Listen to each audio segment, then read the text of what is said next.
Shalom Elohim, haleluya, puji nama Tuhan. Semangat pagi Bapak Ibu Saudara yang dikasihi Tuhan kita, Yesus Kristus. Jumpa lagi bersama saya Pendeta Samuel Mabuntu dalam Renungan Pagi ke 2435 hari. Renungan pagi ini mengudara, puji Tuhan. Bapak Ibu Saudara yang dikasihi Tuhan, sebelum kita membaca, mendengarkan, dan merenungkan firman Tuhan hari ini, mari kita berdoa, minta pimpinan Roh Kudus. Kita berdoa. Bapa di surga, berbicaralah kepada kami semua. Pakai firman Tuhan ini untuk menegur kami, menasihati kami, meneguhkan iman percaya kami, dan memberkati kami semua. Di dalam nama Tuhan Yesus yang adalah firman Allah yang hidup, kami berdoa. Amin. Haleluya. Bapak Ibu Saudara yang dikasihi Tuhan, bersama dengan saya kita akan belajar Alkitab dari kitab Kejadian sampai kitab Wahyu. Mari buka Alkitab kita. Injil Lukas pasal 10 ayat 25 sampai ayat 37. Di bawah perikop orang Samaria yang murah hati. Demikian firman Tuhan.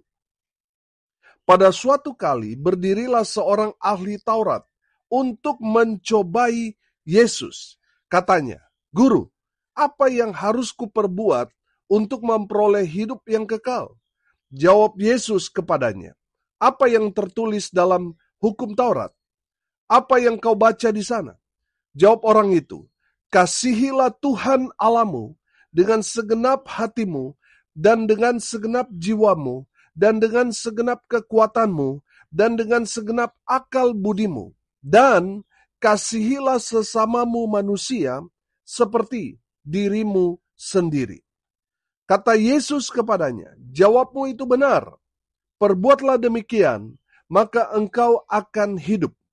Tetapi untuk membenarkan dirinya, orang itu berkata kepada Yesus, dan siapakah sesamaku manusia? Jawab Yesus, adalah seorang yang turun dari Yerusalem ke Yeriko.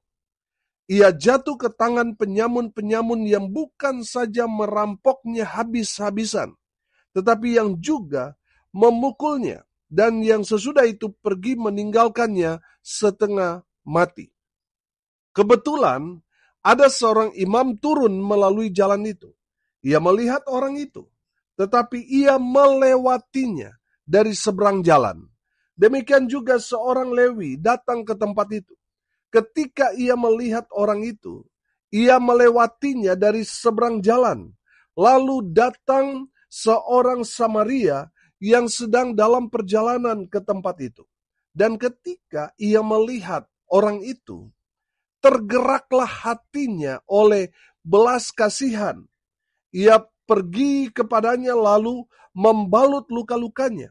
Sesudah ia menyiraminya dengan minyak dan anggur, kemudian ia menaikkan orang itu ke atas keledai tunggangannya sendiri, lalu membawanya ke tempat penginapan dan merawatnya. Keesokan harinya, ia menyerahkan 2 dinar kepada pemilik penginapan itu, katanya, rawatlah dia, dan jika kau belanjakan lebih dari ini, aku akan menggantinya waktu aku kembali. Siapakah di antara ketiga orang ini, menurut pendapatmu, adalah sesama manusia dari orang yang jatuh ke tangan penyamun itu? Jawab orang itu, orang yang telah menunjukkan belas kasihan kepadanya.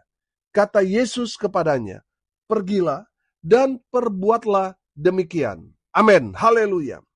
Bapak Ibu Saudara yang dikasihi Tuhan, konteks kebenaran firman Tuhan ini, ada seorang ahli Taurat, orang yang tahu hukum Taurat, yang datang kepada Yesus dengan tujuan untuk mencobai Yesus.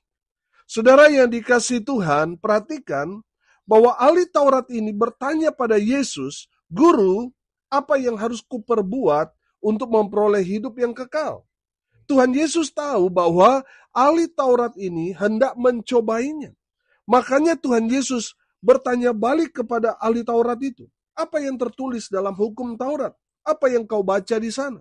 Jawab orang itu, Kasihilah Tuhan Allahmu dengan segenap hatimu dan dengan segenap jiwamu dan dengan segenap kekuatanmu dan dengan segenap akal budimu, dan kasihilah sesamamu manusia seperti dirimu sendiri.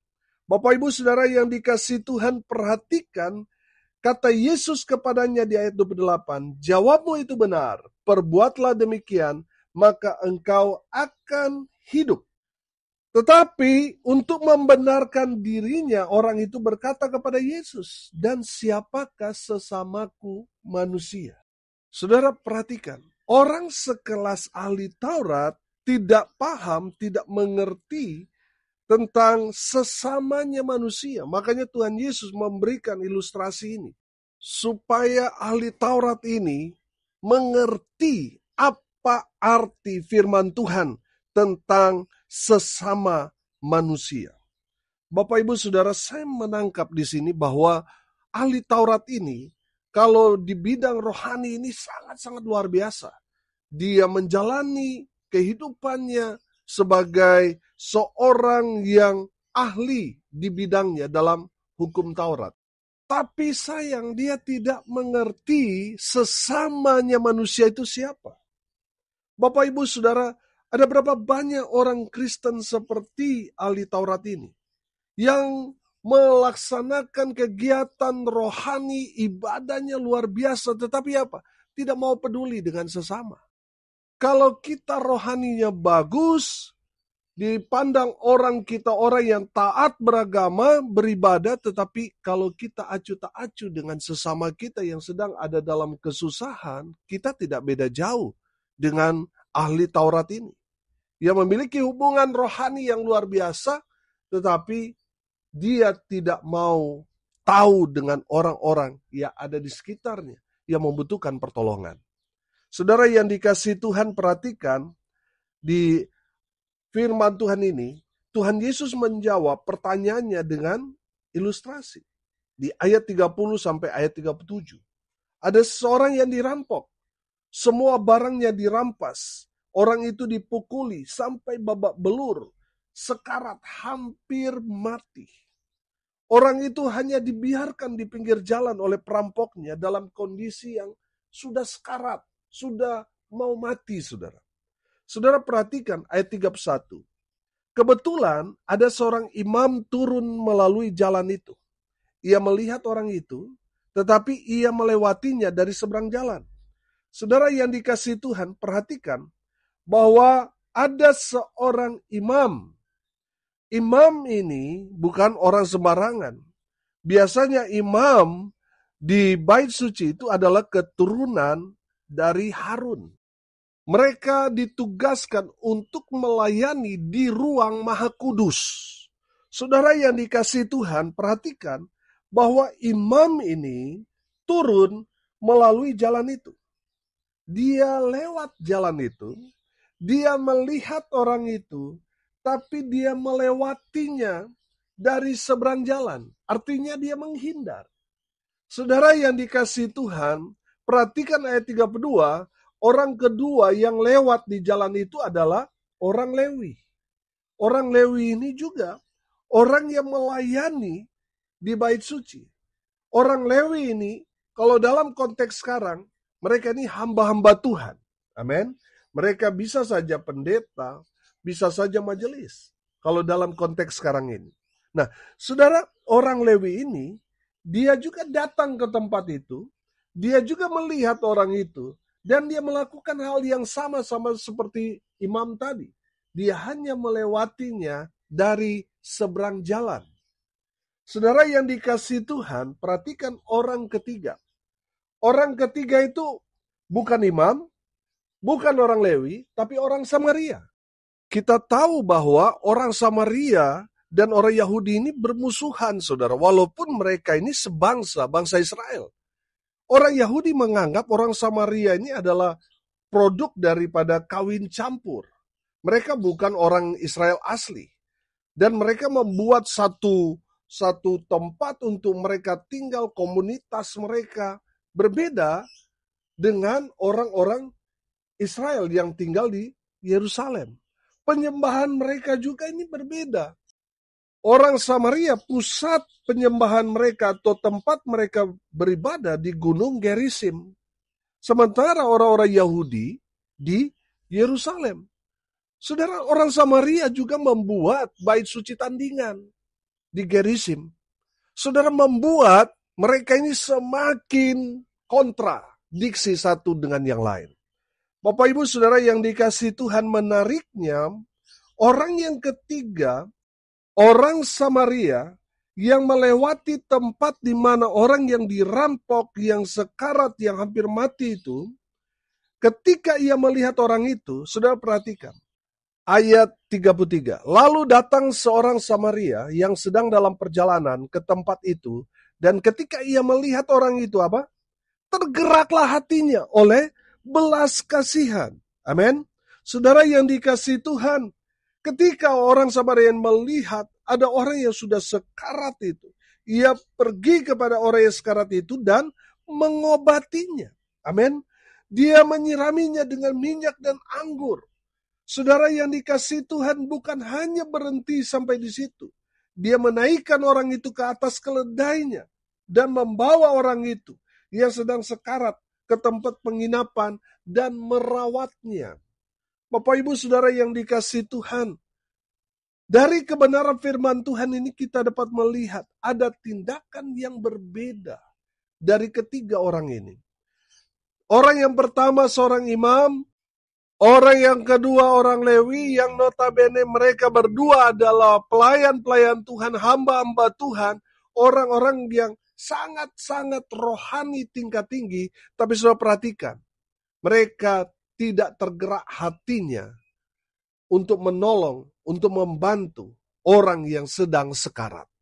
Saudara, ada berapa banyak orang Kristen seperti itu? Rohani mereka luar biasa, tetapi tidak mau peduli dengan orang-orang yang sedang dalam kesusahan. Hati mereka membatu, tidak tergerak hatinya.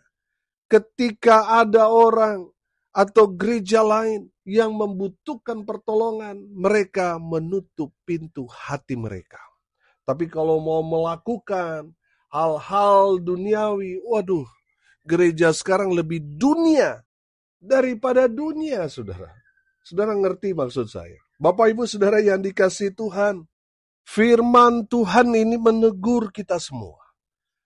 Tuhan menceritakan dalam ilustrasinya kepada kita tentang seorang Samaria yang murah hati.